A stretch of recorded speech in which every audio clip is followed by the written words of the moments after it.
I'm at the Titleist National Fitting Centre here at Craigallagh Golf Club, and today I've been receiving a fitting for the new TS hybrids and new series utility irons. Now in this video I'll run through all the technology that's packed into these club heads, these clubs that are designed to give you maximum performance at that long end of the bag. I'll also give you some of my thoughts on how I got on today after going through the fitting process, and also let you know which one of these clubs might suit your game. First off though, before I run into the technology, if you're new to our YouTube channel, please hit that subscribe button below, give us a thumbs up if you enjoy this video, and if you have any questions, just leave them in the comments and I'll answer them for you. First off, we'll get started with the U-Series utilities. Now these utilities have proved really popular since they first landed on tour a wee while ago. They were actually the #1 utility in play at the Open Championship and #1 events both before and after the Open.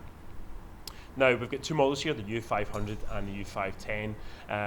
They'll give slightly different performance benefits, going to suit slightly different golfers, but both share a fairly similar construction. They're both hollow body designs. We've got a cast stainless steel body and hosel, and then we have a high strength forged L face insert. Now this is the thinnest face we've seen from Titleist in a utility iron. It's only 1.9mm thick, so incredibly thin. And what this forged face does, it allows for a lot of flexing. That's going to deliver a lot of ball speed, a bit of a higher launch, and also on your mishits, because it's so flexible, you're going to retain that speed across the entire face. So plenty of speed from that thin face, and we're also going to get higher launch and more forgiveness thanks to the high density tungsten weighting within these club heads. We've got over 90 grams of tungsten on average in both of these, and what that means is it just drives the CG low and deep in these club heads to give you that higher launch and maximum forgiveness.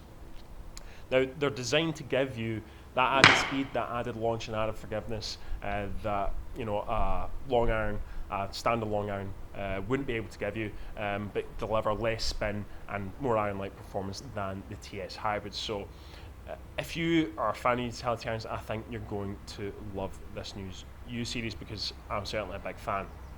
For me personally, I lean more towards the U500. Now this has got a bit more of a traditional look. It's got a slightly thinner top line, a thinner sole, and it's just a wee bit more compact down behind the ball. It's going to be aimed a little bit more towards the better player, but certainly anyone could pick this golf club up and certainly see some improvements over the current long irons. I'll also launch slightly flatter than the U510. And it's the one that suits my eye. I just think it looks so fantastic down behind the ball. It's a very clean aesthetic as well, I think, in terms of looks. Both of these clubs look fantastic. When we move on to the U510, it's got a slightly thicker sole, slightly thicker top line. As you can see, when we place it down behind the ball, you can see the back stretching out down at address. So for those of you looking for a little bit more help, this is going to deliver higher launch, but also visually it just looks a bit more forgiving. You can certainly go after this one and be a bit more confident that it's going to give you the forgiveness you want when you're playing those long irons. Another change with the U series is the fact that the stock shafts are now graphite. They've moved away from steel as a stock offering in their utility irons when compared with 718 TMB, which these are effectively replacing, because graphite shafts are proving really popular on tour for those using utility irons, and for good reason. It just makes your life a little bit easier. You're going to get that ball up in the air a little bit easier. It just makes them a little bit more forgiving. So the fact that we now have graphite shafts as stock offerings, I think that's another wee added bonus that's just going to help these things perform so much better than your current long irons. So that's the technology, but what about the performance? Well, during my fitting today, I think the thing that stood out most was that ease of launch. These things just soared into the sky, no problem whatsoever. Now couple that with bags of speed thanks to that thin face, and then also the forgiveness that you're getting with these club heads meant that they were very controllable, getting very high peak heights and very soft landing angles. So although these are great options for off the tee if you're hitting down a tight fairway or you're not too confident with your woods, they're also great options for hitting into the greens. Titleist say these and the hybrids are scoring clubs. They're not just for distance, they're not just for getting off the tee. They want these to be controllable and playable from anywhere on the golf course. And certainly with those steep angles of descent, going into a green from long range, I'd have the control I want with my long irons. Now we have several loft options with both models, but the U510, because it is so high launching, because it is so forgiving, Titleist have actually included a 1-iron model. Now, if you head along to a national fitting centre or a Titleist fitting event, maybe a Titleist Thursdays, I suggest giving that 1-iron a go for yourself, because it just goes off like a rocket. It's not often you get the chance to hit a 1-iron, but as I say, because it's so high launching, because it's so forgiving, it goes out there and you'll be surprised just how easy it is to hit. When it came to the sound and feel, there's slight differences between the two. The U500 is a little bit more solid, and the U510 is a little bit clickier. Now, both are quite loud. They give that slightly louder sound that you'd expect from a hollow body iron. But I quite like the fact you're getting that slightly louder, maybe clickier sound, because you feel like you're getting some more power off the face. And with these irons, with these kind of golf clubs where you want to see distance and high launch, I quite like having that sensation, because it just brings in that kind of power feel that you're looking for. Now on to the TS2 and TS3 hybrids, and of course the first thing you'll notice is the name.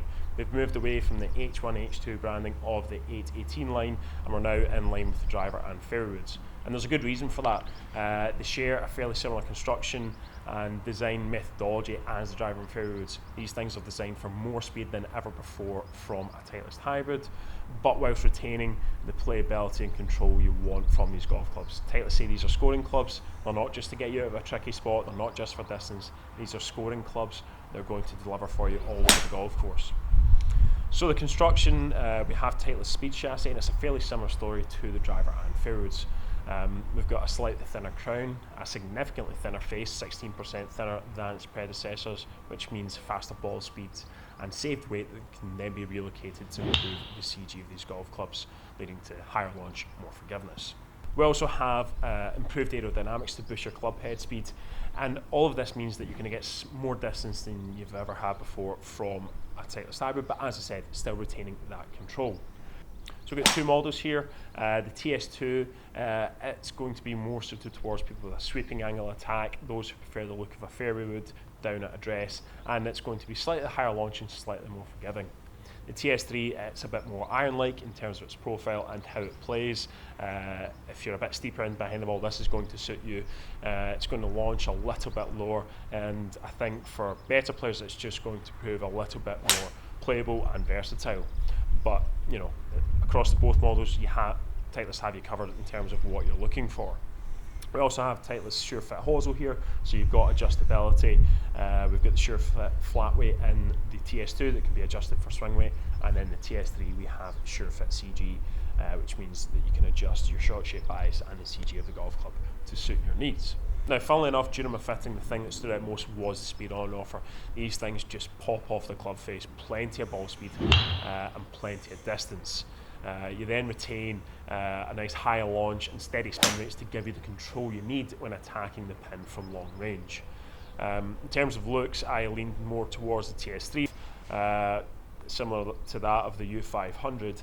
I prefer the slightly smaller, more iron-like profile, and I just find with my steeper angle attack, it just suits me a wee bit better. But if you're looking for maximum forgiveness, something that's going to launch a wee bit higher, you would go for the TS2.